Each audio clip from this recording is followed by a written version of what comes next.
卓越的营销管理从这里开始。你好，我是孙晓东。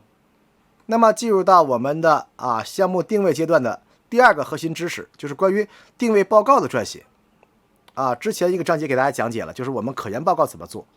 那么我们还要做一个报告，就是拿完地之后了，我们要做一个关于产品相关的、盈利性相关的、溢价能力表现相关的一个产品的定位报告。这个跟可研报告是有区别的我们更多是关注于具体的产品，而且是有时间轴的，是吧？这个产品一期卖什么，二期卖什么，什么时期保证产品的这种不同的这种功效。一般都是我们在一般的项目都是先期保证快销产品，然后后期有个溢价拉价产品。但是有很多企业为追求高利润，先期可以做一些个别墅类别墅产品，高溢价拉价，然后让项目有一个高逼格的情况下再买流量产品。所以同样的一个项目设计方案，它的推盘节奏不一样，就造成了整个项目的盈利性以及销售周期的差别。所以我们说定位报告特别是我们的产品定位报告，它是一个动态管理的这么一个逻辑关系给大家讲一讲如何做拿完地之后做产品定位报告。那么同样这个章节的话呢，也分为3个知识点，给大家讲一讲第一个就是项目定位市场调研工作模板我们说去做一个定位报告，我们不是专业的市场专员，我是个营销人，我们去做报告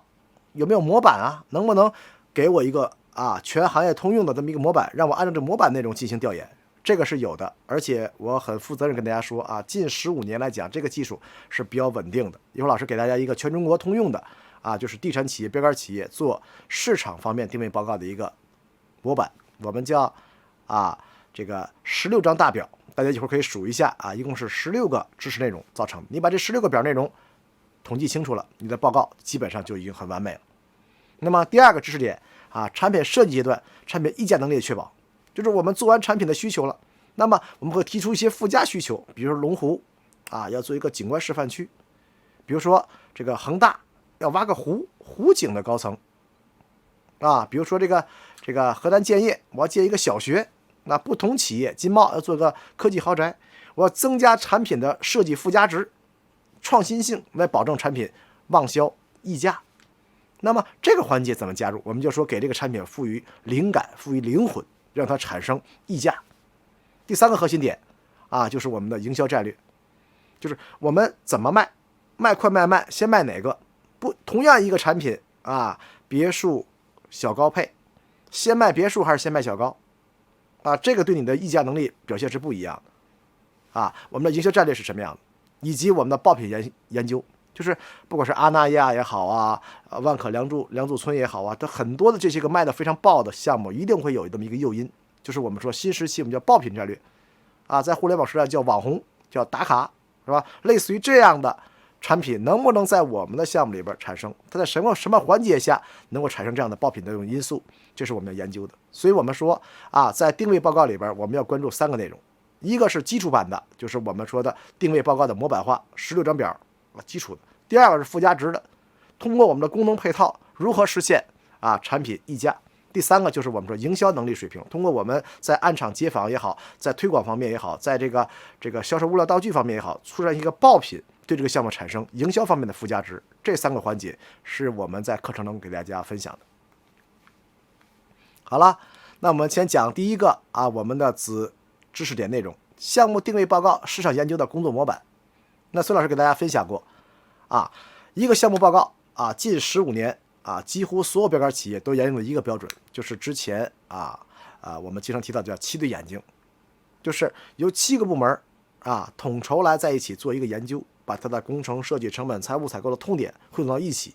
由营销把市场反馈的数据进行汇总，最后形成一个决策，支持我们什么呢？产品规划建议书。那么我们做完这个报告之后，要上一个什么项目启动会、项目定位会，来去通过会签的方式，7个部门同意做这种产品，形成决策文件，最后再设计招标，再施工开发委托。所以我们说项目定位市场研究报告模板是全中国通用的一个模板，给大家简单的介绍一下那么我们经常开玩笑的说7对眼睛，什么叫7对眼睛呢？7对眼睛就是7个部门通过不同的视角去判断这个项目未来的走势。我们不能单一的靠成本，是吧？一味的节省成本，你是没有溢价的。你也不能靠工程，是吧？啊，我们要做这个合格的质量标准啊，做合格的话，你钢筋配比高，成本就一定会高上去的啊。这个房屋结实，它一定户型不好用，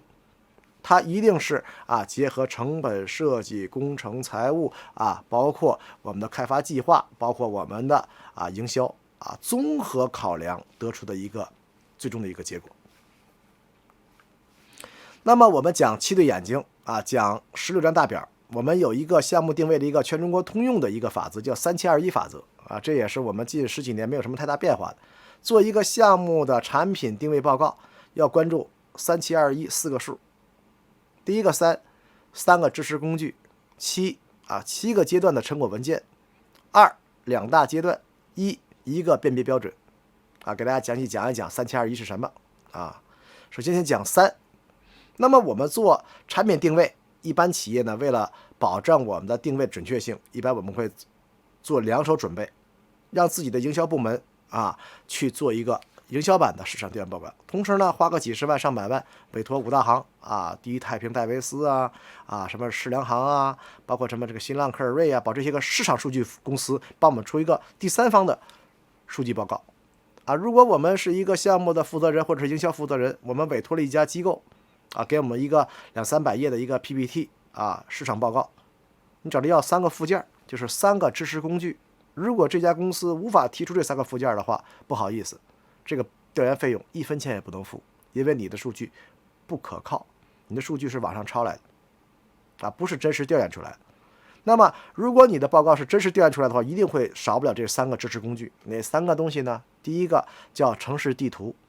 城市地图可不是这个城市的啊什么行政区划图啊，3块钱一张，那不是那个啊，是整个城市的一个数据的一个分析，大数据分析报告。这个城市的经济、历史、人文啊，人口的净流量、净流入、净流出，以及啊自然环境、市场环境的一些大数据的分析啊。这个城市一年的季风，春夏秋冬刮什么风啊，是吧？降雨有没有雨季和旱季啊？是吧？气温、天气、舒适度，包括土地的土壤的酸碱程度，是吧？各方面的数据必须要汇总在一起，跟我们老百姓的生存生活有相关的，跟我们开发啊这个建造周期和标准相关的所有数据啊，全部要罗列在内。第二个啊，就是我们说前置条件，叫城市客户细分报告，是吧？从市场端去分析我们的客群是谁，这城市里有没有小资，有没有中产阶级，有没有都市白领，他们的比重是多少，是吧？这个城市老百姓都特别有这种文艺气息，是吧？江浙一带的这些客群，那我们做一些小资情况看上去很美的东西很好卖，是吧？这个城市老百姓都非常非常的有投资眼光，是吧？都是这种啊福建的、广东的客群，那么我们做一些个中产阶级的产品，建发的喜悦产品系就很好卖，是吧？你看建发啊，在福建卖的非常好，在这个长沙呀啊，在这个很多内陆城市卖的很好，但是到合肥就卖不好，找不出原因，找我说孙老师能帮我研究研究为什么我们建发的喜悦产品系在合肥失败了啊？我最后分析了，得出结论是，我说很简单啊，合肥老百姓非常非常的实在，你们这种啊中产阶级这种投资这种产品，这种中产阶级资产保值这种看上去很漂亮的产品啊，给合肥人的感觉就是华而不实啊，所以不同的客群他的消费喜好和他的审美爱好是不一样的，所以我们要做很重要的就是城市客群的细分报告，根据我们城市客群的他们的消费习惯和心理，根据他们的数量来决定产品的走势啊。第3个前提条件是什么？就是产品目录，就这个城市里边过去3年5年市场的产品目录什么样子，高层什么样的产品，2T4啊2T3啊还是2T6啊，是吧？高层是高密度还是低密度啊，是吧？小高的议价能力有多少啊，是吧？洋房议价多少啊，是吧？啊，不同产品的市场表现、销售对与错，根据过去的数据来倒推未来发展的一个趋势，来判断老百姓的消费的这种能动性以及他们的兴趣爱好。这3个前提条件是每一个项目定位必须具备的能力。那第2个7是什么？就是一个定位报告要经过7个不同的论证阶段，就是7个阶段成果文件。给大家读一下啊，是营销视角下的土地属性分析清单。有很多啊这个企业啊做土地分析的时候，让设计啊、让成本啊、让这个前期跑件的人做分析，这是不对的啊！你的房子是用来卖的，一定要给营销人去做一下土地分析，是吧？东边有没有这个交通啊？西边有没有山体啊？是吧？这块地到底坡地是好是不好啊？哪个地方能出低密度产品？什么地方能出高净值的产品？这个东西是要营销要分析的啊。第二个，营销牵头的市场竞争分析报告，一定要从营销视角上考虑市场分析。同行是有是低，有些区域里边同行多了不是好事儿，但有些区域同行多了反而是很好的利好消息啊。第三个，营销牵头的初步目标客群的定位说明，就是买我们房子的客群到底是谁，要从营销视角上去考虑。你看很多工程设计的人关注客群，有钱人多就行，是吧？老板多就行，不一定是好事啊。有很多人靠情怀买房的时代，没钱很有可能成为我们主力客群。那比如说万科梁祝村，在杭州啊郊区的万科梁祝文化，他第一批客群都是那些没钱人，但是他们有文化情操，只有这些个没钱有文化情操的人才能买这么偏的地方，然后建到了一个完美家庭啊，村民公约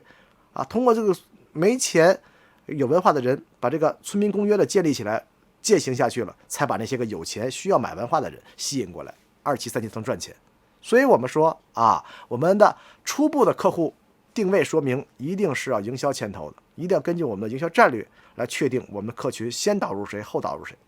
一般一个郊区大盘是吧，我们一定要先从地缘客户开始，因为地缘客户就近购买它一定是容易转化的，是吧？解决地缘客户之后再升级把泛地缘和主城区的客群导入过来，所以开发周期和你的客群导入的周期是相匹配的。你上来就干别墅啊，市区没别墅，我这有别墅来这买别墅，你把市区的人说2公里外导过来的话，半径增大了，费用提升了，反而不一定很好的效果。所以很有可能开发策略是先出小高洋房啊，再出比都市别墅差异性产品，很有可能是这样。所以我们说，营销牵头的初步的目标客户定位说明是很重要的技术环节啊。第四个，成本牵头的啊，单一成本测算表，这个项目静态成本多少钱？在不同城市组织成本是不一样的啊。山东可能建安成本会比山西要低，因为这个地方有钢厂、水泥厂，成本会比山西低，是吧？第五个，设计牵头的综地分析报告，就是我们物理属性，这个地到底能出多少货，这是很重要的。那么第六个，营销牵头的客户产品需求清单，是吧？不同城市的产品的需求敏感度是不一样的，是吧？山东人喜欢楼间距大，山西人喜欢立面贴砖，要根据不同城市的我们目标客群的他们对产品的敏感性来进行排序，多出这500块钱建成本，是吧？我们要建什么东西？建个湖啊，还是建个小学呀？是吧？一个湖能增加300块一家，建个小学能增加500块一家，那同样是1000万投入，我们就建个小学不建湖。这个东西是谁来定？一定是营销啊，结合市场调研之后才给予的一个数据啊。最后一个就是营销和设计共同参与并制定了产品检测报告，又叫产品设计啊建议书，给到设计院出我们的第1版设计方案，叫强拍方案。所以我们说啊，7个阶段的成果啊，就是我们一个项目的一个定位报告的一个流程，也是我们的一个脉络。那么我们讲2，就是2大阶段，找到客户和找到产品。孙老师啊，公司要的紧啊，要10天出这个报告，我们能不能把我们的这个调研人员分成2波，5个人去找产品，5个人找客户？不可以啊，一定是先后递进关系的，先找到客户，再反推客户需求啊，这个是不能并列，也不能前后颠倒的啊。往往我们有的时候太在意自己了，我是老板，我觉得这个房子好卖，因为按照我的审美去判断这个产品，最后造成了这种供需关系不平衡，客户不喜欢的产品啊，一定要根据客观客户的反馈反推产品需求。最后一个是什么呢？一个辨别标准，就是我们提到的7个眼睛的会议啊。龙湖叫项目启动会，万达叫项目定位会，反正不管叫什么名字吧，任何一个企业都会有一个会签的一个过程，让我们的工程设计、成本、财务、采购、营销啊，包括运营啊，大家在一个会桌上面畅所欲言，最后靠7个决策指标的平衡点决定这个项目怎么干，做什么样的一个计划，最后会签报告，签个字，决定这么干。所以我们说项目定位是一个平衡点的一个追寻的之路，而不是靠某一个部门、某一个领导拍脑门定的一个东西。往往公司项目出现营销的这种最后的表现不佳，都是由于前期这个环节做的平衡度达不到要求造成的。所以我们说7对眼睛3-7-2-1法则就是我们近15年项目定位的一个标准版的输出，大家只要照它来干就行了。给大家讲一个具体的一个模板大家数一数，一共是16张表分为4个阶段我们看是哪4个阶段第一阶段市场定位条件分析，这个环节只摆事实不讲道理，就是把这个项目的物理属性全部梳理过来搜集。我们是从4个维度来梳理的。第一个，政策规范研究，研究这个城市的政策，研究这个城市政府对我们房地产的喜好度，到底是欢迎开发商呢，还是关门打狗杜绝开发商的这个。第二个，整体市场报告我们的项目进入市场是属于市场的上升期还是下降期，是属于新兴期还是已经这个滞后期库存期第三个，竞品楼盘的个案研究，通过我们的最临近的最直接的竞品，通过他们的过往数据去推导出未来我们项目会遇到的问题和遇到的机遇。第四个，土地属性分析，把这个项目的境地 SWT 详细分析清楚了，通过物理属性给我们一个正确的一个方向和一个正确的引导。第一个，市场政策研究通过国家地方新出台的房地产政策，能够判断政府对我们房地产的喜好度通过当地建筑的设计规范来明确我们的产品的形态，以及我们溢价以及这个投面积也好产品力的这种支撑。3，通过国家出台的一系列的新的规范的征询，大家可一定要关注不能光研究规范，还要研究征询意见。现在是征询，可能你开发的时候3个月之后变成了意见了征询往往会能够体现出这个城市未来的政策方面的一个发展方向第4这个城市规划与区域发展的前景这个地方是新区还是老区，是属于封闭型的还是开放型的，是吧？未来是不是土地短缺，还是未来大量供地的？供地的时候是小块地有地王出现的，还是大片地地价很便宜出现的，是吧？这个政策一定要研究，根据我们上述的4个市场政策的研究来推导出这块地到底采用是进攻型还是防御型，短周期需求跑现金流，还是长周期玩利润率土地溢价，这个战略的判断是很重要的对国家地区房地产政策进行分析，预判政策对房地产市场的影响，以及对市场未来区域走势的判断。这是第一张表。第二张表，市场研究报告通过4个维度，市场整体的供求关系，过往3年的数据来推导未来3年的。大家记住一点这方面研究只能研究3年的不能研究5年10年的，因为太早的数据对我们的判断是有影响的，甚至有些时候分析过早的数据可能会对我们的营销会有颠覆性的一个错误的一个引导，所以我们只研究3年的数据就可以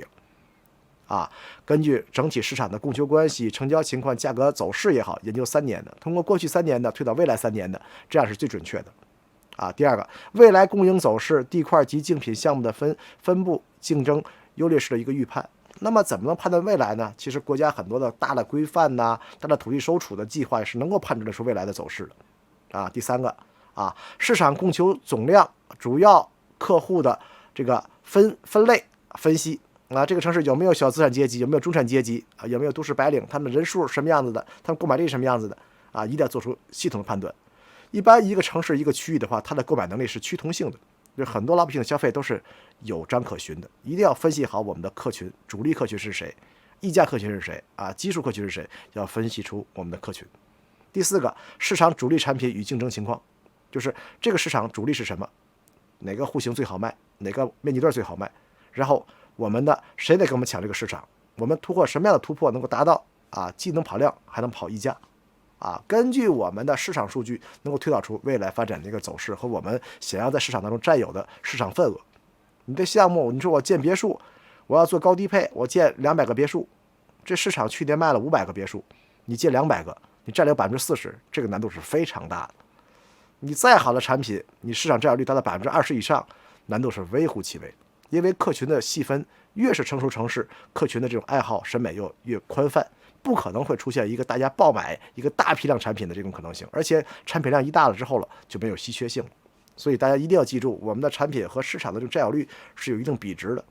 这是一个科学你不如说我项目特别特别好，我能占有市场50%-60%的市场，这种现象几乎微乎其微这是很少能够遇到的能够通过市场的这种主力市场的去化周期，能够判断你未来的产品走势。大概其开盘的时候，这个封闭市场有6000套的这种销售周期我能卖到600套这个我觉得还靠谱。你说我能卖到5000套、3000套、4000套，这个难度是非常之大的那么第3个表我们从宏观，从城市端到市场端，最后到什么竞品端，到产品端，找我们最接近的和我们规模差相似度最近的3个竞品项目进行研究一般我们研究竞品项目，一般研究3个，最多不能超过5个，但是再多的我就不建议大家研究了，因为什么？但凡这个项目跟我们没有竞品关系，离得很远，而且体量包括产品配置都是很大差异的话，你研究它很有可能会给你带来错误的误导。所以我们尽量还是研究比我们比较近的，跟我们规模、体量、产品配置相近的3到5个项目为佳，要仔细深入的研究。研究竞品项目不用研究很多，一定要研究的精细精准。它的楼盘情况、位置、体量、物业形态、开发商等，它的这个品牌力，包括主力产品、主力面积、附加值等、赠送面积，包括客户的定位描述、客户名单样本，什么样的客户买了它的产品，包括样板展示区的策划包装能力，包括我们的销售模式研究，用没用渠道，自销还是销投一体，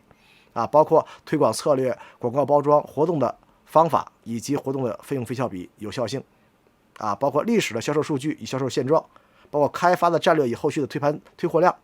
包括营销模式、操盘手经验、签约周期、委托价格、销售员的专业度等这一系列，包括营销推广方式、方法手段，把这一系列内容进行精细的研究。因为同行过去的数据就是我们的未来，温故而知新，了解同行是我们熟悉市场、熟悉打法最好的方法和手段。第4个，土地属性分析，宗地的位置、宗地的现状、地形地貌、周边的环境相关配套、规划控制要点。我们说 SWT， 其中 S 和 W 优势和劣势是项目的物理属性，就是我们这一篇的这个表格里边内容。不要讲我项目是什么卖豪宅的专家呀，我是世界500强中国前3，不要讲这些东西但凡哪个开发商来拿这块地，都能从这地上面读出一些数据，这叫物理属性一定要客观的、如实的去反映这个项目是属于什么一个现状。通过上面的4个分析，得出来第1个阶段的一个判断，初步判断然后我们集中在一起做一个什么数据的归纳汇总，通过数据推导出我们第1个判断，达到我们第2阶段摆事实的第1个阶段，就是我们说的市场竞争策略的确定，客户描述与典型客户样本，谁会买这样的房子。第3个，客户产品需求与敏感性分析。第4个，初步产品建议与产品策略就是这个时候要出一个产品策略，给到设计院出强盘方案。我们看一下第1个表，市场竞争策略。那么通过我们市场的政策的以及竞品的判断，通过这个项目的自身的 SWOT 的分析，能够确定我这个项目进入市场到底是领先者还是挑战者，是追随者还是补缺者。什么叫领先者呀？我的产品拿过来独一份，是吧？金茂府为什么去一个城市有20%、30%的溢价呀？这城市没有这种产品，是吧？不但户型好、配套好、物业费贵，而且还科技豪宅，科技含量非常高。别人卖1万，我就卖1万，我能超越同行1个档位。我有这个先决条件，而且这城市里没有好产品，我做高价高值的产品，吸引中级职业的客群来买，他们就愿意买贵的东西。那么什么是市场挑战者呢？是吧？这个城市有卖的好的，是吧？卖1万，好，我就照他干，我就要把他打败，贴靠战术，跟他肉搏战，是吧？做跟他性能一样的东西就卖9500，是吧？或者是也卖1万，但是我性能比他高，是吧？就对着第1名干，最后能干成一个好的一个项目出来。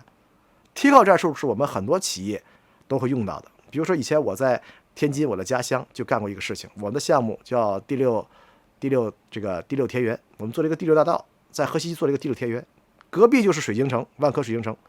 我们的立面结构跟它一模一样，跟水晶城比它便宜几百块钱，房子全卖了。贴靠战术不一定是坏事，有很多企业贴着万达打，是吧？广告就是我就什么什么小区，我距万达直线距离300米，是吧？万达的商业配套是我们的配套，我们不用花万达的价钱，贴上去打也可以啊。比如银泰在北京广告，是吧？北京 CBD 第2号写字楼，第1号是谁呀？国贸1237，是吧？大家都知道国贸好，去国贸一问没有房子卖，租也租不上，转投银泰去了。他这一个广告把其他的30几个写字楼全部说死了，是吧？在快消品也是一样的，有一家企业白酒企业，是吧？不提哪家了，一提都知道，是吧？中国2大酱香酒之一，贴靠谁呀？贴靠茅台。所以我们说贴靠战术也是我们说的很好的一个战术。那么第3个就是追随者，就是和第1名做的很像，是吧？我比他便宜一点，跟着走比如说我们有一家标杆企业保利，在保利初期的时候，经常会贴靠旁边的精品项目，是吧？做比旁边精品项目有优越性的产品，这是我们保利的一个核心技术。自身没有什么这个特点，但是我做的比旁边那个好一点就可以了。我研究同行，研究透了也可以打遍世界。第4个就是补缺者，城市老百姓都喜欢这个大平层，我能不能做个大复式的，是吧？这个城市里边大家都喜欢小高层，我能做一个小洋房的，是吧？这个城市里大家都买了这个大平层了，我能不能做个别墅呢？利用这种查漏补缺的方式打击市场，所以这个战略选择也是很重要的，要根据你的客观条件、你的土地条件、市场条件啊，你的企业的这个品牌背书，以及你的产品创新能力，以及企业的项目的性价比关系，来决定我们是否选择哪类战略。战略选择一旦产生偏差的话，这个项目啊不会有很好的结果。接下来是客户描述与典型客户样本，我们出这种产品是卖给谁的？很重要，要在很宽泛的市场范围之内找到属于我们项目的专属客户，这是很重要的。客户区域特征、年龄层次、家庭结构、职业特征、教育背景、家庭收入，客户现在居住的情况、购买的意愿与能力、购房的目的、有多少钱啊？改善想花多少钱买啊？很重要。第3个，客户的个性、审美倾向与偏好，是吧？10年前我英系、法系，8年前就阿泰克、地中海式风格。5年前新亚洲，3年前新中式不同时期的这个风格是不一样的。有时候我们上来一看这是15年的产品这是英伦风这是10年前的产品地中海风能够通过它的外立面的这种特征来读出那个时候流行的趋势。你们发现一个很有趣的现象吗？现在的新国风就是我们的中国风又回来了。为什么？跟我们的中国人的这种富强、经济地位提升、爱国心有明显的变化。以前我们是吧？欧美出国旅游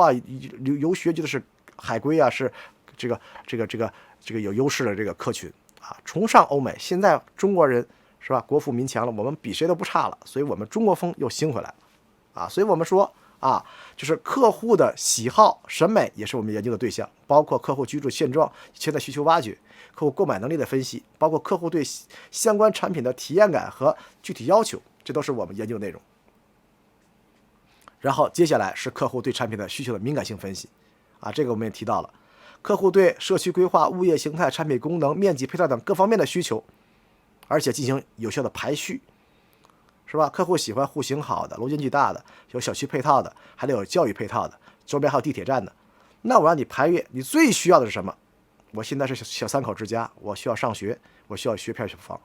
我是个这个都市白领，我需要地铁，就是把这些个目标客群最需要的敏感性分析进行排序，然后选择它最需要的痛点，把我们的溢价放到我们的这个核心卖点里边去。我们经常开玩笑的说，一个项目有没有特点，核心卖点很重要。什么叫核心卖点？我有别人没有，伤其十指不断其一指，我就有缺片房，你项目再好没有缺片房，我就能多卖你500块钱。我们有自己的独有的核心价值，比如说我们靠山靠海靠河，这就是我们独有的这个资源，就我一线的江景，那我就能卖很贵的价格这就是我们提到的客户的敏感性分析，包括与竞争对手的需求差异性的升级。然后我就问那个谁这恒大的这个二公子 Peter 是我的学生，我说你们家为什么恒大别人都建小区绿化，你们挖个湖他儿子跟我说，Peter 跟我说，我也不知道为什么，但是我们总觉得做点差异性东西吧。我们是湖景高层，就比旁边那个什么绿化景观高层是不是有差异性的？其实就是这样子，就是我们经常提到爆品战略，就是你的卖点是不是别人没有的？我有别人没有的，我可以夸大把我的卖点放大。别人卖8000，我卖18000，你不能说我不对，因为我学片房学片房到底是值1万还是值8000，我说了算，你说了不算。所以我们说，我们不要做一些个趋同式的一个产品，尽量要做一些差异性的、自己有独立的核心卖点的产品。碧桂园广告语是吧？给你一个5星级的家。进碧桂园售楼处进门是他展板第一个是杨国强主席，是吧？丑化版的杨国强，头发也没了，牙特别黄。我是一个农民，给大家建好房子。转过来第2个展板，他们家3个副总裁照片，3个副总裁，碧桂园他们家10几个副总裁，就把3个贴在照片上面。谁呀？负责景观的副总裁，负责设计的副总裁，负责物业的副总裁。优质的景观、优质的设计、优质的物业，就是碧桂园的3个核心卖点。所以我们的卖点不用太多，但一定要纯粹。万达也是一样的，万达广告语是吧？万达广场就是城市中心，一座万达广场一个城市中心，那么城市中心贵资产就是万达的核心卖点。都市繁华，我不会介绍绿化率、容积率，这不是我擅长的。是吧？我们的全是繁华，前面是商业，上面是写字楼，旁边是酒店，是吧？背后是小区，多么热闹啊！说这个地方能升值啊，城市中心啊，这就是万达的核心。我不会给你标榜我们的环境多么优美，是吧？我们的什么这个周边的容积绿化率多么低，不会考虑这个东西啊。我们一定是突出我们的卖点就可以了。最后结合上面的3个分析内容，做一个初步的产品建议、产品策略，让设计公司给我们出一个类似于这样的东西的一个强牌。结合3种竞争策略，你看一般一个设计公司啊，懂营销的方案公司可以出3个方案，但是我们平时对这个3个强牌方案呢，我们有个错误的理解。哎呀，这3个方案啊，第一个方案全是小高层，容积率 2.0 小高层；第二个方案啊，高层配别墅，高低配啊，绿地将出这样的产品；第3个方案，是吧？小高洋房高层都有，是吧？梯子配置，这3个方案哪个好看啊？拍一个吧。不是这样的啊，这3个方案背后是3个逻辑，一定是我们的颠覆性产品、错位性产品以及升级版产品，它是有进攻、均好和防御性3个战略的。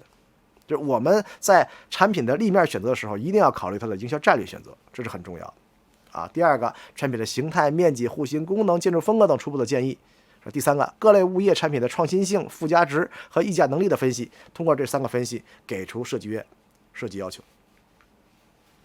那么当设计院出来一个方案之后了，怎么办呢？不是说我看哪个好看拍哪边定哪个方案的，是要经过详细缜密的测算的。这3个方案我们操盘，我们企业最适合做哪个方案，然后哪个方案的溢价力能力多强，所以我们的方案是算出来的啊，不是说我们拍脑门定下来的啊。所以营销参与我们这个营销设计前测方案，很重要的就是帮他们做强拍方案的什么盈利性的一个分析啊。一会儿给大家讲一个案例，我在这个中国的也是一个50强企业叫华虹嘉信做副总裁的时候，跟他们的老板博弈的一个项目啊。这个项目反而7的容积率不做满，反而利润值最大，7中反而到这个利润值最高，这是为什么